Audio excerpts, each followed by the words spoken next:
shortly after they happen, actually. I think we're burning discs on site, so if you go check the merge tables, those are there. And that's a great way, once again, if you are an academic, to take things home to your students or to your parents or whoever else needs to hear things. Steve Rambam's talk is always great to scare people into submission about privacy and things like that. Great. So, introducing Matt Blaze and Sandy Clark, is it? And I forget your title, but it's going to be awesome, so everybody give it up.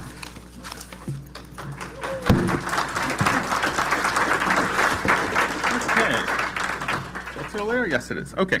Hi. So this is actually joint work. Sandy and I are here. Travis is God knows where. Perry Metzger might or might not be here. Zach Wasserman and Kevin Zhu are not here. So there are two of us here and two of us kind of metastable. So we'll see. So what I'm going to talk about is some work that we've been working on over the last 3 years, which we only first released last year, although I'm going to talk about a little more detail than we've talked about in the past, which is going to require me to put up, I hate disclaimers, but I have to put one up here. Partial support for this work was from the National Science Foundation, to whom we are very grateful for their enormous generosity, but they asked me to point out that any opinions, findings, and conclusions or recommendations expressed in this material are those of the author and do not necessarily reflect the views of the National Science Foundation or the United States government, and that, it turns out, is absolutely true.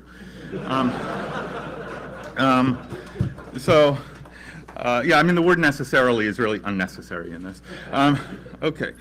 Okay, so I'm going to talk about basically a security protocol that has nothing or very little to do with the internet. We decided to do something a little bit different from the normal kind of internet security model, and in particular look at wireless security that also isn't 802.11, which is the wireless security that we usually look at. We decided to look at the security properties of two-way radio systems that are designed to be secure. And in particular, what we looked at is something called APCO Project 25. This implies that there were 24 before it, but I believe that the one before it was 16. So I'm not sure what's going on there with the numbering. APCO is the Association of Public Safety, squares, right, exactly. Public Safety Communications Officers. It is basically the group that sets, along with the federal government and vendors, the protocols for various land mobile two-way radio systems, such as are used by the police and the federal government and others.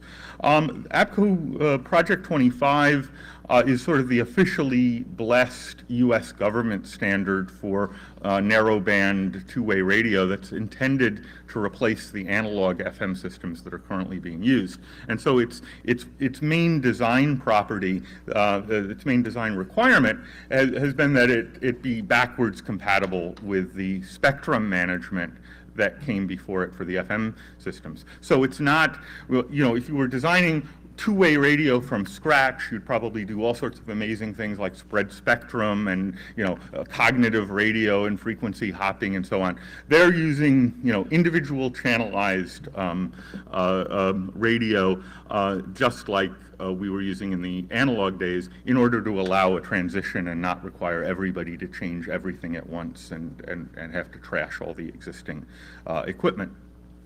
The idea is that this would be a standard in which one size fits maybe not all, but as many as possible. So the users of this are intended to be local police two-way radio dispatch, but also things like the federal government, people performing surveillance. We're not going to talk about specific names of agencies, but you might imagine that there are bureaus of the federal government that perform investigations. That they would use things like this. There are services that are somewhat secret that use things like this, and so on. So while local two-way radio dispatch systems tend not to use the security features of this. They tend to be relatively open because interoperability is a big problem for local police two-way radio systems that have to deal with other agencies that are nearby. There are other users of this that care quite a bit about the confidentiality and resistance to denial of service and so on. So the same standard that's used for your local police and your local fire department and EMS is intended to also serve the needs of people whose primary problem is confidentiality and security in their communications. So there's the standard dates back to the early 90s. Equipment started to come out on the market in earnest about 10 years ago, 12 years ago. There's now a fairly wide range of equipment that's being sold. There are several vendors. Motorola is probably the dominant vendor in the US federal sector, but the intention is that the equipment is standardized and it doesn't really matter which vendor's equipment that you use. So there's a picture of a typical previous generation P25 radios. I have here's the current generation. The main difference is that it's more expensive. The user interfaces vary a little bit from piece of equipment to piece of equipment, but they're largely standardized, and the standard has code bases associated with it that everybody tends to fork from. So there's not a lot of heterogeneity there. Okay. So give you an example of some of the users. I went looking for photos of people using these radios to get a sense of who other than local law enforcement is. Here, on the left is a picture from the New York Times about warfighters in Afghanistan, and we see a prominent picture of a Motorola XTS 5000 radio. There's a photo from an official White House photo of the security detail at the White House during the banquet that people crashed a few years ago, I think in 2009. That's a picture of the back of a Secret Service agent in her evening dress is stuck awkwardly a very heavy, large walkie-talkie. That's what's at the end of those little coiled earphones. But you can see under her arm the push-to-talk button. Yeah, and also if you zoom in on the photo, you can also look. You can see the encryption switch, and it's actually in the clear position. Okay, so how does this work? It's intended to interoperate with the old analog FM systems, so it uses a 12.5 kilohertz wide channel on VHF or UHF or what have you, using a C4 FM, which is just your simple quadrature modulation, 2 bits per symbol at 4,800 bits symbols per second, so it's a 9.6K channel. The main bearer service is voice, and there's a standard vocoder called IMBE that gives you pretty high intelligibility at that bit rate and tolerates errors in transmission over radio pretty well. So it's pretty heavily optimized for voice applications at this kind of a bandwidth. And the whole model is broadcast. So, in spite of the fact that we think of this as two-way radio, it's actually one-way radio with a transmitter that makes all of the decisions and receivers that kind of, it's up to them to find how to demodulate the signal. You don't do any negotiation from the receiver back to the sender or whatever. Oh, is that Perry? Yeah. Oh, excellent. Okay, come on up here. Yeah. Okay. Okay, so on average, 50% of the people who might or might not have been here are here. Great. So it's essentially a one-way model of communication, which means there's no negotiation back and forth. There's no notion of a session or no acknowledgments and so on for the voice aspect of the protocol. So the security options, and again, these are options, are based on technology all the technological assumptions that you might have wanted to make, in the early 1990s when the project started. and the assumptions about how capable handsets and user equipment would be were all sort of set in stone 20 years ago. So it's all based on symmetric encryption. There's no public key involved. They allow for unclassified ciphers, DES, AES, and so on. There's a plug-in basically in the standard for it. They've currently standardized on AES and DES. Vendor-specific standards like 40-bit RC4 for export model radios. And it's possible to use it with classified algorithms as well. The traffic keys have to be loaded into the radios in advance. It's also, again, all symmetric. And how do you do this? Well, there are two options. One is with an incredibly clunky device called a key loader, in which you can squirt keys into the radio with a cable, and it's a little bit larger than one of the radios themselves. Or an over-the-air rekeying protocol in which you key radios in advance but can change keys over the air from a centralized base station. And the keys can be set to either expire or self-destruct or be erased at various intervals. So here's the communications model. This has to be one size fits all. So they made the following sets of decisions. First of all, it's the broadcast model. That's dictated by the nature of the channel. So there are no two-way sessions. There's no acknowledgement or negotiation. You will always play over the speaker if you receive clear text on your channel and it's on the correct frequency with the correct network identifier. You will always play clear text that you receive over your local speaker if you're a radio.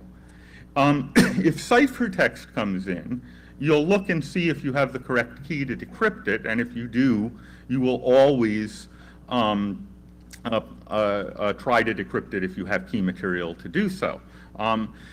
If you don't, then your radio will remain silent when encrypted traffic comes in. And that happens regardless of the state of your radio. You'll always play clear text that comes in with the correct network code on the right frequency, and you'll always play ciphertext that you have key material for that comes in on your frequency with the correct network code. On the sending side, you get to make all of the security decisions. Whether you are in the clear or encrypted mode on your outbound transmissions is up to the sender's radio entirely. There's no way for the sender and receiver to kind of say, hey, I've got this key, why don't we use this key? Because of this completely one-way model, even though that it's a one-way model in which the roles are changing back and forth quite frequently. And the standard configuration, there's a switch on the radio that can switch between clear mode and encrypted mode.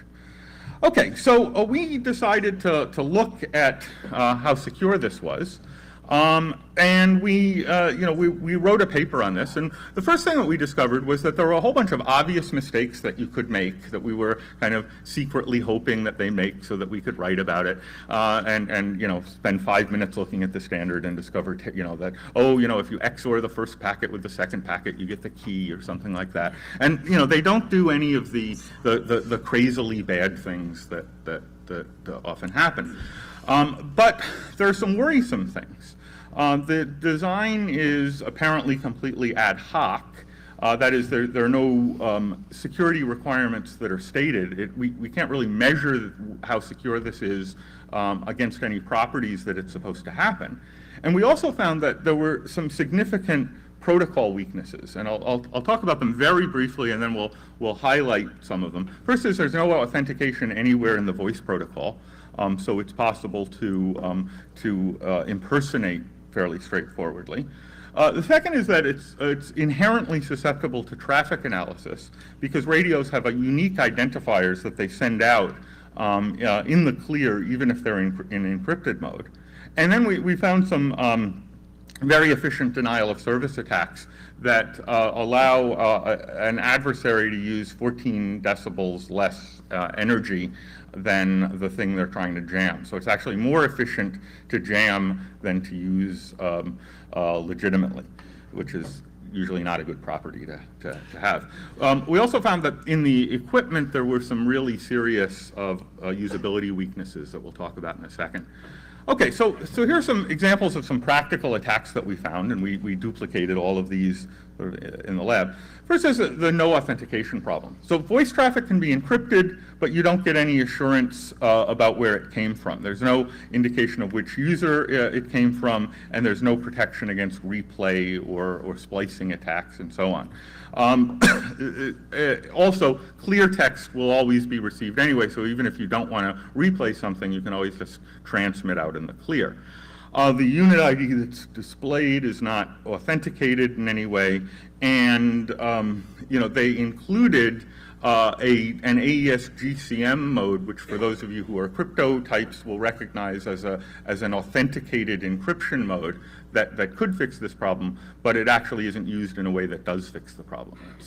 It's just used as a drop-in cipher with the same non-authenticating property that the existing ones had. So that's sort of a fundamental weakness in the design of the system, but maybe you could say that it's out of scope of what it's intended to do. And a little later we'll talk about some of the amusing finger pointing that goes on when you describe problems like this in fielded systems. Second is that the system is incredibly vulnerable to traffic analysis, both passive and active. Let's talk about the simple one first. Every radio's unique identifier, and they're usually unique, they don't have to be, but they're typically unique. A 24-bit identifier is sent out with every transmission. Now, the standard says that if you're in encrypted mode, you should be encrypting the unit ID along with the rest of the traffic that you're encrypting. But we discovered, and as far as I know, we discovered it entirely just because we were the first people to look. Because we wanted to see, well, okay, what does the encrypted unit ID look like? Is there any traffic analysis? So it turns out the encryption seems to be something like XORing with all zeros.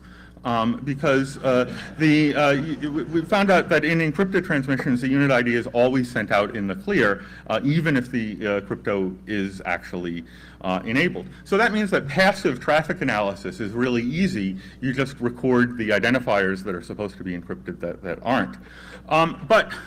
So that's an unfortunate property. But we found that there's an active attack that's actually even more worrisome than this, which is that radios that use the data service, which is any radio using the over-the-air rekeying protocol, will respond to particularly malformed packets that act as pings and will essentially send back a negative acknowledgement that says, I didn't quite understand that the message was no good. So you can ping a radio even when it's not transmitting if you're an active adversary and get its unit identifier to come back, and you could direction find it then. So and that's invisible to the person wearing the radio. Unless you've got your finger stuck in the antenna so that you're actually feeling that some heat, that power is going out of it, you don't know that your radio is responding. Right.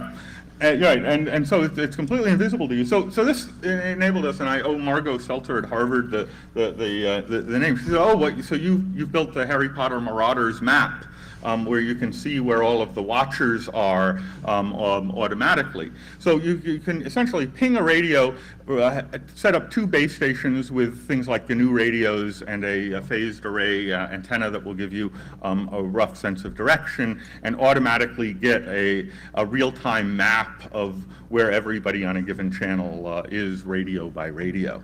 Now, is that a threat?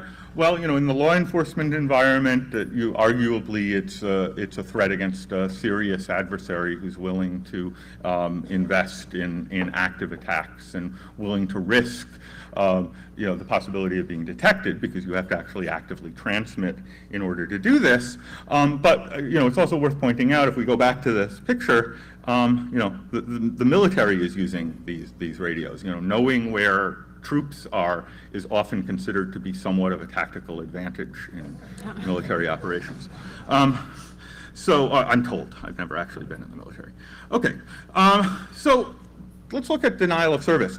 So radio has this interesting property, which is that in general, denial of service is a problem in radio, but it's a relatively evenly matched arms race. So if I want to prevent your signal from being heard, what I need to do is put a little bit more energy, typically about 3 decibels more energy out on the frequency as received at the receiver than the legitimate transmitter, and I could effectively block its signal. Now, there are spread spectrum systems that use either a secret spreading code or some fairly clever techniques that can actually tip the advantage to the defender and require the jammer to use significantly more energy than the defender, than the legitimate transmitter, to jam a signal. And the idea is that at some point the power budget of the bad guy just gets exhausted. So if you use a clever enough system, you can make yourself resistant to jamming. And a jammer also is at significant risk of being direction found. So, in general, it's either an equal arms race in a typical narrowband system or one that's very slightly, can tend to be tipped into the advantage of the defender if you're using a spread spectrum system. But P25 manages to get that wrong in a really profoundly bad way. What P25 does is uses aggressive error correction codes, which is good. Aggressive error correction means I have to jam more of your signal in order to prevent it from being understood. And so that looks like a step in the right direction. But they don't error correct the entire frame over the same error correction code.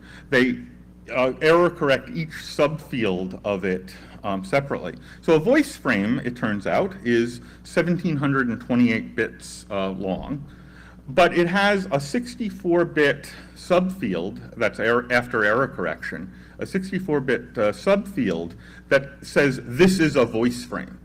And that, it turns out, you really need to receive that 64-bit subfield. Now, there are actually only about 12 important bits, but they're error corrected with a lot of extra redundancy, but it's very important. But if you jam only that 64-bit subfield, then you can prevent the entire other 1,600 and some odd bits from being decoded because we don't know what kind they are on the receiving side. So essentially, you have to jam 32 symbols out of every 864 symbols that are being sent.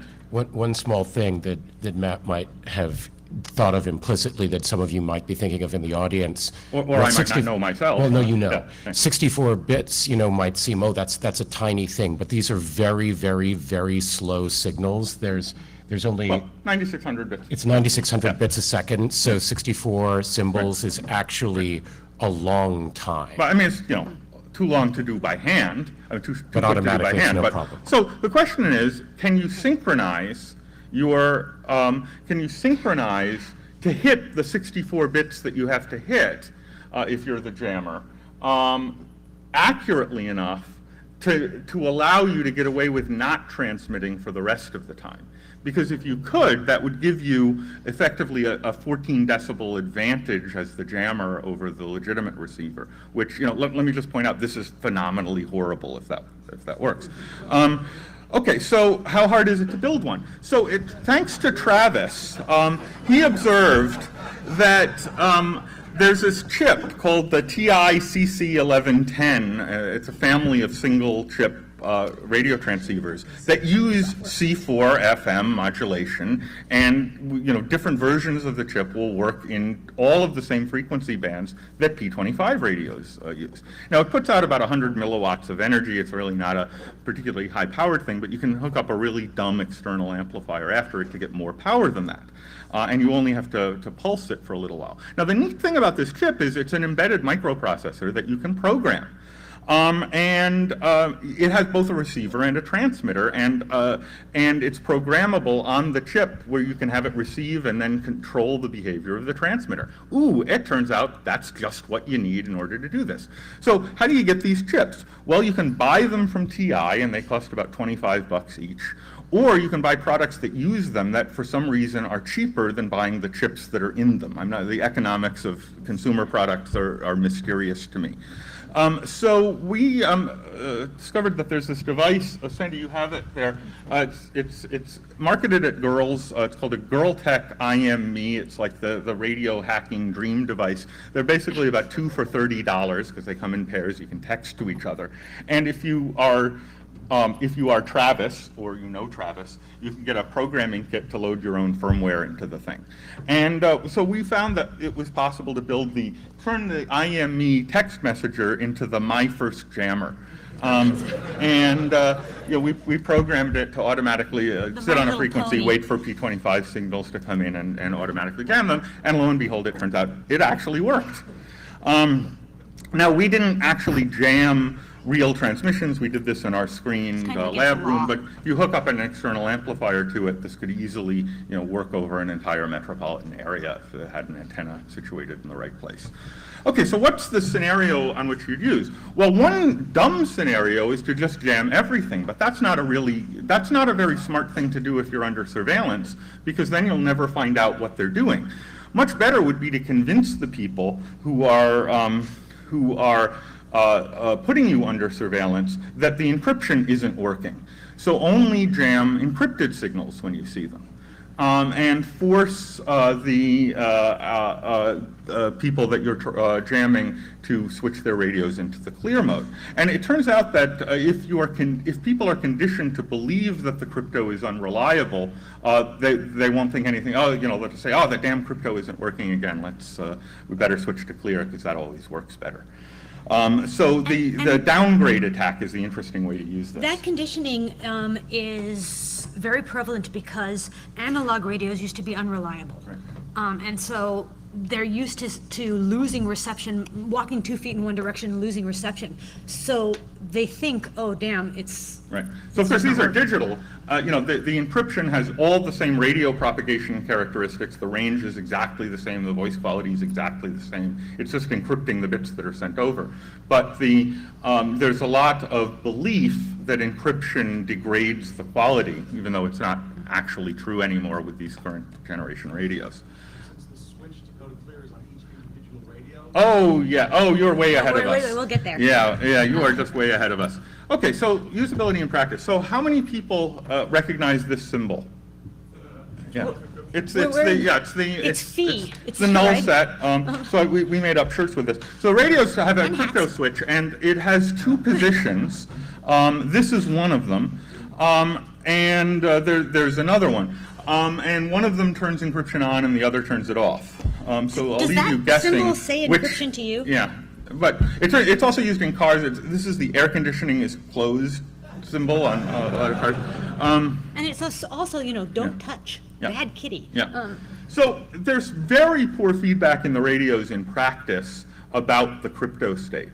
So transmit crypto is controlled by this switch, but it has no effect on received crypto. So there's no way for you to tell what you've done by switching the switch, because what you're receiving will work just as well no matter which position it's in. Similarly, if you are correctly keyed, you'll be happily receive things even if you are in the clear mode.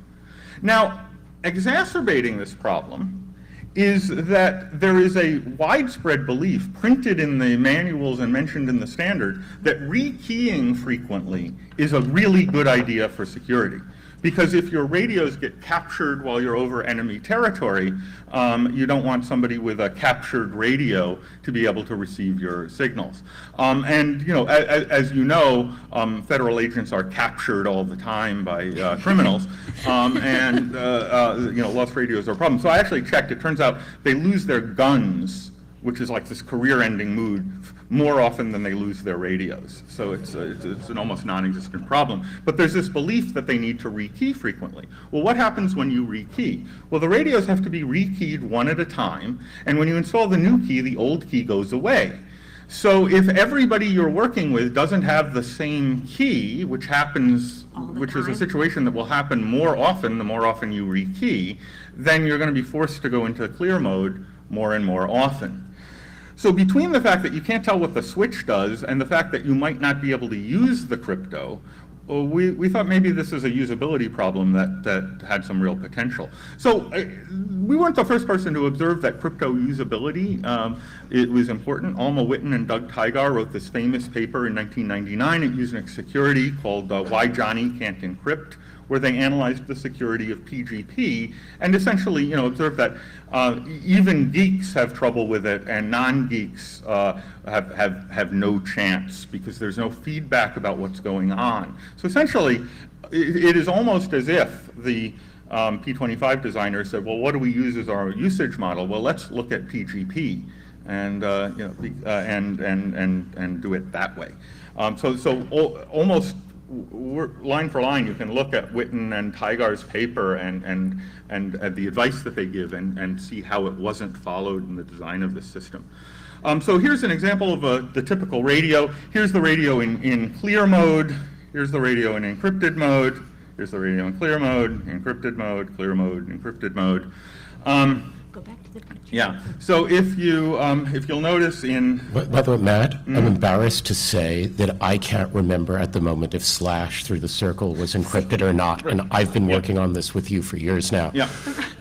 Yeah. So it turns out the little switch with the slash with the circle means the metaphor is it's supposed to mean closed as opposed to open, and clearly that's not it. So that means that you're in the crypt. Yeah. Okay, so there's also this cumbersome keying model. One thing, remember the picture of the soldier. The radio's right here. Yeah, you can't actually see the picture of the this Secret way. Service agent, the radio's right here. Right. How the hell are you going to know? Well, if actually, you're Secret encrypted? Service agents have eyes in the back of the. Oh, I forgot. head. Sorry. Right. Yeah, but not yeah. down here. Yeah. Uh-uh. Okay, so there's this problem of cumbersome keying. If you do lose the key, you can't actually enter a new key by hand. Even though you'll notice the radio has a keypad on it, you can't actually enter keys through the keypad. You have to use either this key variable loader device or the over-the-air rekeying protocol. The over-the-air rekeying protocol, for a variety of reasons, fails fairly frequently. And there's this belief in the federal sector that frequent rekeying is a really good idea for security, and so they rigorously enforce this either weekly or monthly, depending on the agency. And so what that means is that every time there's a rekey, there's this period of instability in which everybody is forced to use clear because that's more secure. And so it takes about a week to stabilize. Some agencies do it weekly, so that gives you an idea of how often they're forced to use the clear mode. Once you're in the field, you can't do it. So this is an example of the previous generation keyloader hardware. The current generation one is actually worse. It's based on a little secure PDA and has a touch screen, and you can't turn it off, so the battery's always dead. And the policy generally involves keeping this in a safe at headquarters and not allowing it out into the field. So Which if are really if at expensive. the beginning of an operation we discover that, oh, Bob doesn't have the key in his radio, everybody has to switch to the clear mode. So yeah. Well, the keyloaders are really expensive, and a group will only usually have one. Right. So there isn't like they're carrying one around in the field, and if there's 20 people in the middle of an operation that they can rekey. This is done back at base on all the radios at once. It's just such a shame that you could never write software to let you enter a key in on the keypad. It's I mean, 64 well, it's punches, and if you miss one, Turing you start proved over. that's impossible, right? So anyway, Bob Morris, who was a chief scientist at NSA for a while, and prior to that at Bell Labs and notorious hacker, gave a talk while he was at NSA at Crypto 95, and we were all eagerly going there because he promised to reveal the NSA's secrets of cryptanalysis. And basically his talk consisted largely of repeating Rule 1 of cryptanalysis at the NSA, which was first, look for clear text. And everybody was a little disappointed when Bob said that. But it occurred to us that maybe we should see if that works. So we decided to build our own little low-budget NSA.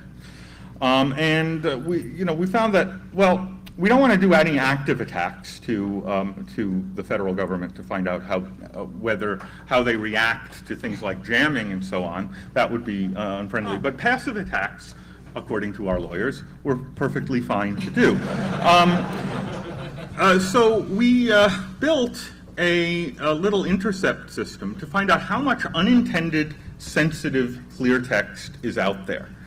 And so we got started with this because we accidentally configured one of the radios we were playing with, and got the frequency wrong by like 10 megahertz. And suddenly we're hearing this reference to some surveillance operation going on in our neighborhood. And yeah, be careful, there's a confidential informant here, but so-and-so seems to have a gun, and blah, blah, blah. And, ooh, this is like having our own private version of The Wire. This is really interesting.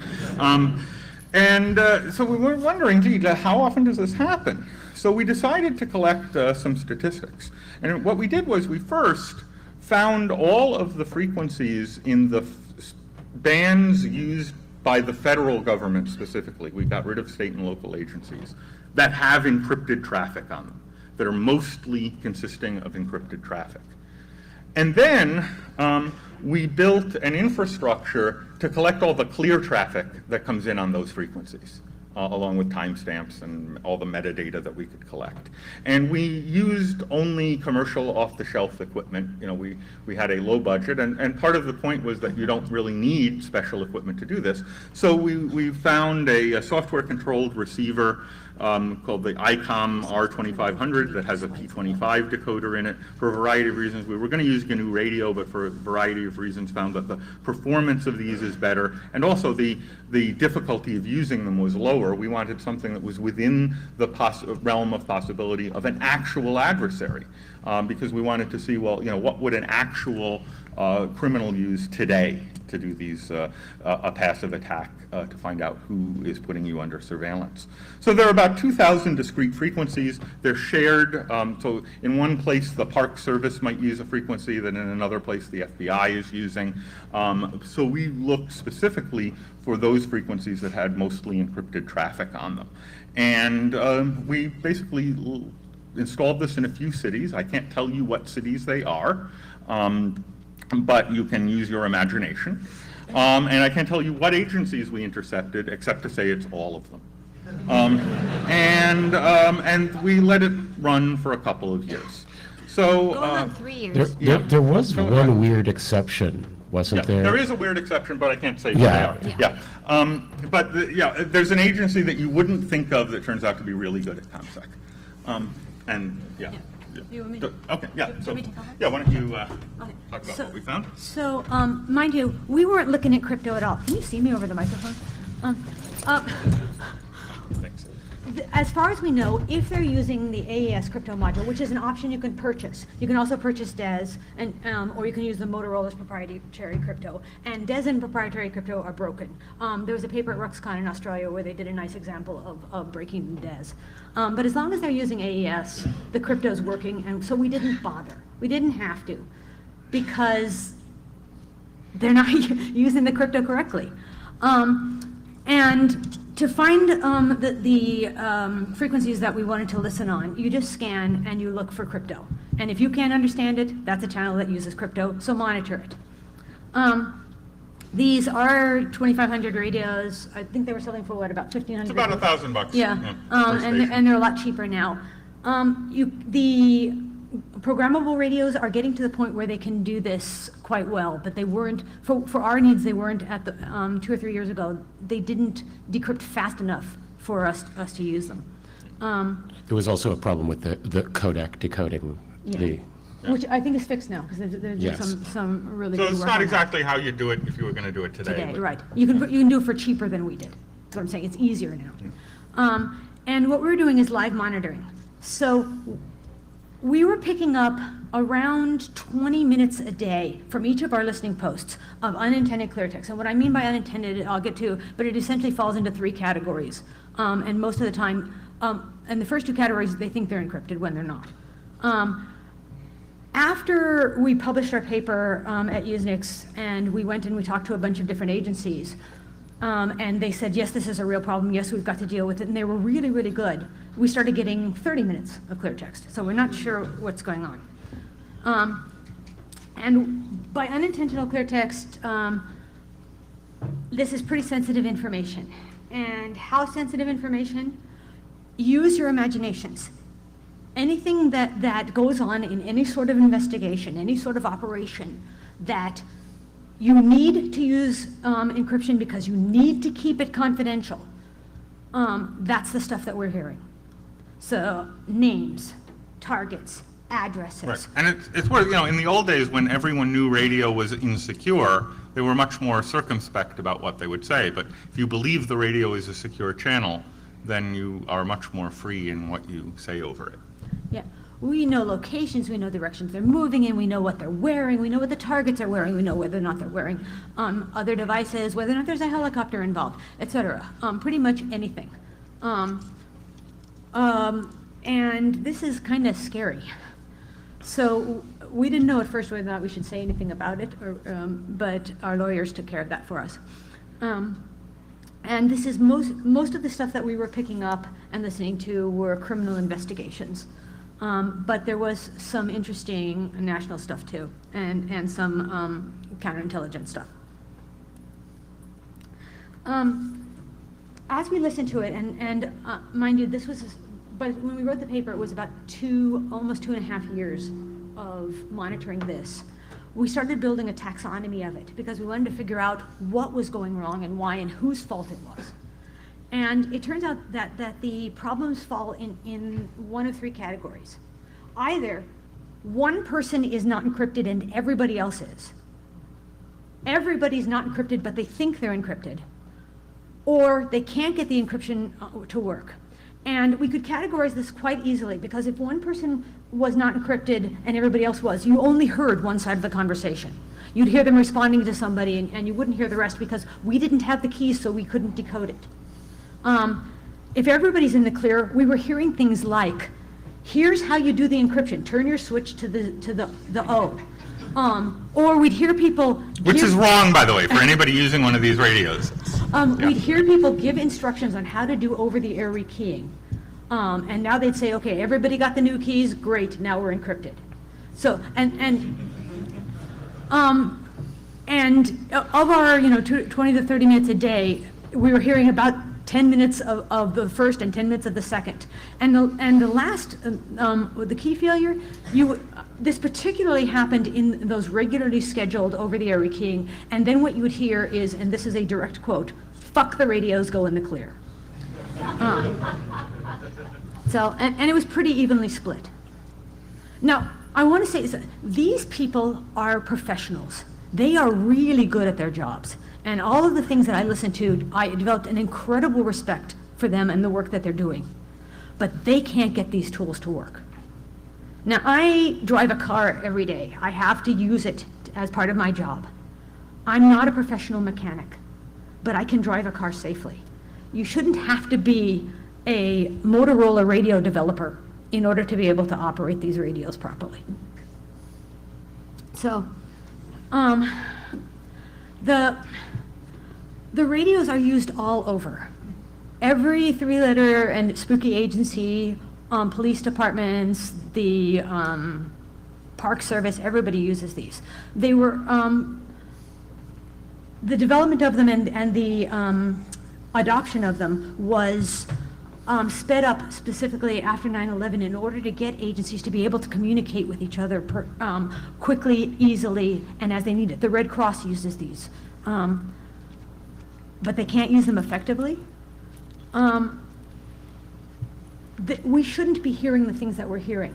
We shouldn't be hearing them no matter where we are in the country, and we are hearing them.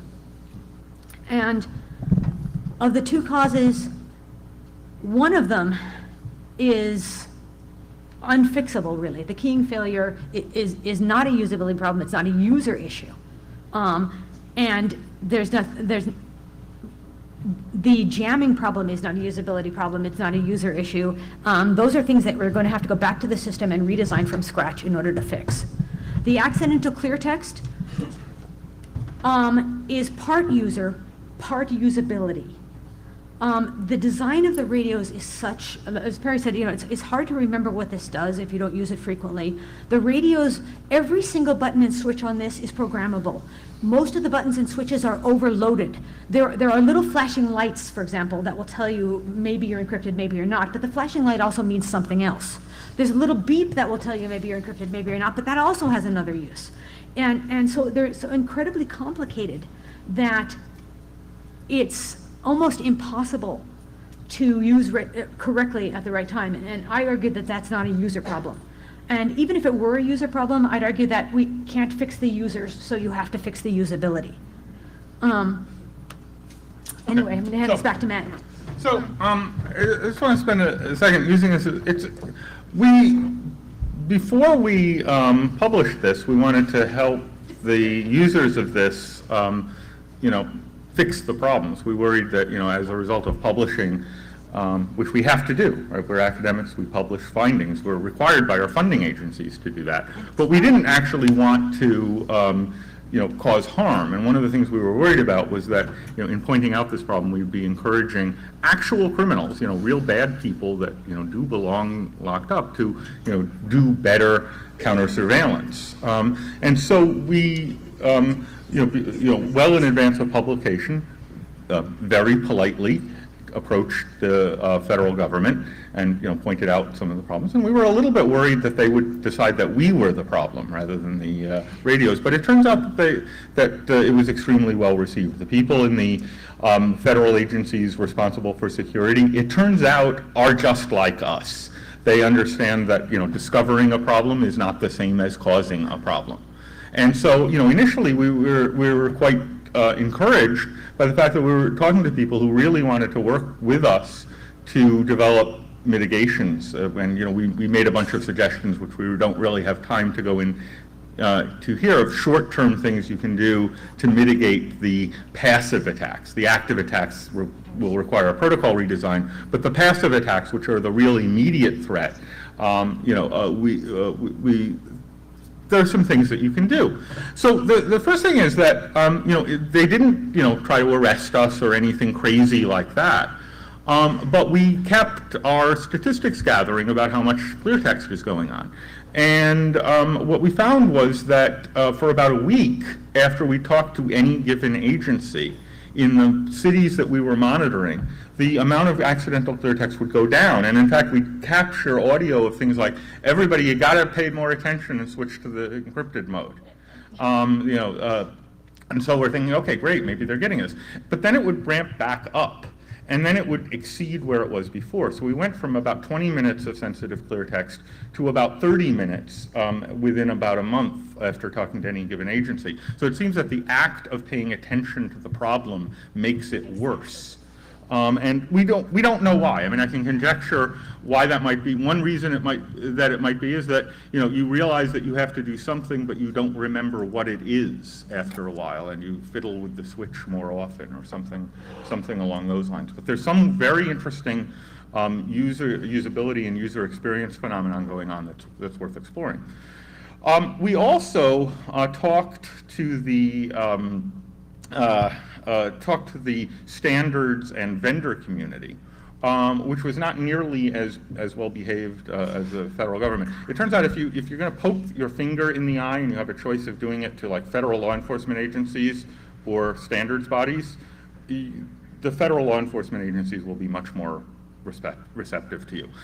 So back when I did the voting machine research, which we talked about at Hope, I made up a security excuse bingo for the responses from different vendors, with responses like, oh, you're just talking theoretical mumbo jumbo, and we already knew about it, or you're just academics, you don't understand real security, or hey, our proprietary encryption algorithms prevent this sort of thing from happening, and we take security very seriously, which actually means we don't take security very seriously. This is on my website. You can just click on it. You get a new board each time. So it turns out that the vendors of the P25 radios seem to use this as their script generator for responses. We got things like, well, you guys aren't radio engineers. You don't understand decibels. A frequent problem response, I think you got a response from a vendor we won't name because we're polite people, where they said to you, well, this isn't a problem with the radios, it's a problem with our users. So, yeah, it's a problem with our users. So, and that makes me wonder, so you're actually saying that your users are too stupid to use your products. That's an interesting... It's a good marketing strategy. It's a good marketing strategy, yes. This appears to be fixing the standard appears to be a much more difficult and long-term process. So in the meantime, we have some mitigations that we've suggested. We don't have time to go over them here, but there are things like don't rekey more frequently. Configure the radios. There are ways to force the radios to be configured in a kind of non-standard way that prevents Clear from interoperating with encryption in the way that they normally do, that leads to these usability failures and gives you a little bit better feedback. But it's not obvious how to do it, so we've got some suggestions about how to do it. So if any of you have P25 systems, I'd encourage you to go to www.crypto.com/P25. You can get some of our mitigation strategies there. And I think with that, we have maybe 4.5 minutes for questions left. And go to the microphone, please. So Not this microphone. one of the that's problems with the mitigations, though, is that it requires that you do it on each individual radio, and this can't be done en masse, which means that for some groups, like one particular one we talked to that had 15,000 radios on one area, they're going to have to do it to every single radio. Okay, so I can't see anyone, so if there's someone at the microphone, There please is. feel free to... We're at the there you mic. go. Let's- So you mentioned, you've developed all this cool software to do all this traffic analysis. Are there software releases of this? Can we use our new GNU radios and the $35 dongles? Well, again, we're using software-controlled radios, not the SDR platforms, because when we started developing, that was what would work. We've not yet released our version of the software to control the ICOMs, but we are absolutely planning on doing it. We're not releasing it yet because we're too embarrassed to release it right now. It's my code and it's crappy. Yeah, so blame Perry, but we are planning on sharing that. What we're not going to share, and actually our IRB requirements prevent us from sharing, and it puts us in an odd situation, is any of the data we've actually collected. And it's weird. We can't, if we find out that somebody is going out in the clear, we're actually prohibited by our university IRB rules from telling that agency about a specific agent who's making a mistake, because they might be punished, and we're not allowed to do things that might harm an end user. So it's a real, we're in kind of a very difficult situation with data. And we also won't give you the frequencies. Yeah. That's fine. Right, but you can find it. Right. Yeah. I'm new to this, but you said that there's no concept of a session with these radios, but then you also said that you could ping a radio controller and it would respond back. Right. So is that Right, like... so, yeah, I should say, there are no sessions with the voice service, but there's a data service that does have sessions. And is that like a one-to-one thing, or is it Yeah, mass the flow? data service is a one-to-one. The data service has interesting features like it will reply requesting retransmits of malformed packets in certain circumstances. There's actually, I think there's a bit you set saying whether or not the data is supposed to be reliably transmitted. Okay. It's not interesting unless you really want to dive into it, but suffice it to say it's straightforward. Thank you. Talk to us sometime about one-way crypto protocols versus two-way, because it's an interesting problem and we're not sure it's solved. Next conference. Yeah. So, quick question, 2 minutes, I'll make it quick. We're number 2, yes. Mouse, do you know Narfi in local city?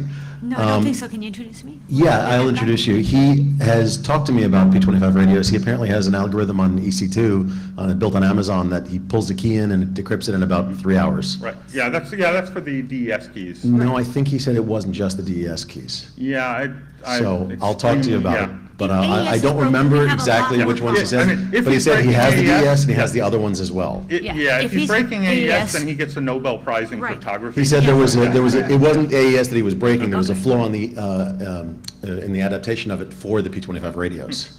So Why am I I'll not introduce you. surprised? Yeah, we gotta talk. Just two quick comments. First of all, the Josh. IMEs are getting exceedingly rare on eBay and Amazon. So if you want one of those, jump on it now. And we're going to need to find a new CC 1110 platform to play with. And second thing, if any of you want a good FET but don't want to do all the surface mount soldering, I personally sell the good FETs pre-assembled for you. I'm Kenneth Finnegan at thelifeofkenneth.com. So just search for the Life And then of all you Kenneth. need is the TI chip, and Yeah. you've got what you need. Yeah, to- and actually, you're better off, if you're really without really the serious, IME, it's a get pain. the development kit for the CC11. Right, it's much not the easier. IME, Yeah. How secure is the over-the-air rekeying? So we're doing some stuff with that now. I mean, the Expect a short second answer beaker. is take a guess. Well, so I have two questions yeah. on that, kind of to break it out. Is, can you intercept it and grab their keys when they No, rekey? no, but it's. Well, you can hear the over-the-air traffic. Yeah. What you can do with that is an interesting question. Yeah, Can you- expect another paper. Can you force rekeying? Yes. Yes, it's broken, is the, yeah. Okay, stop and thanks. Sorry, we're out of So, time, thank you. Stop, thanks.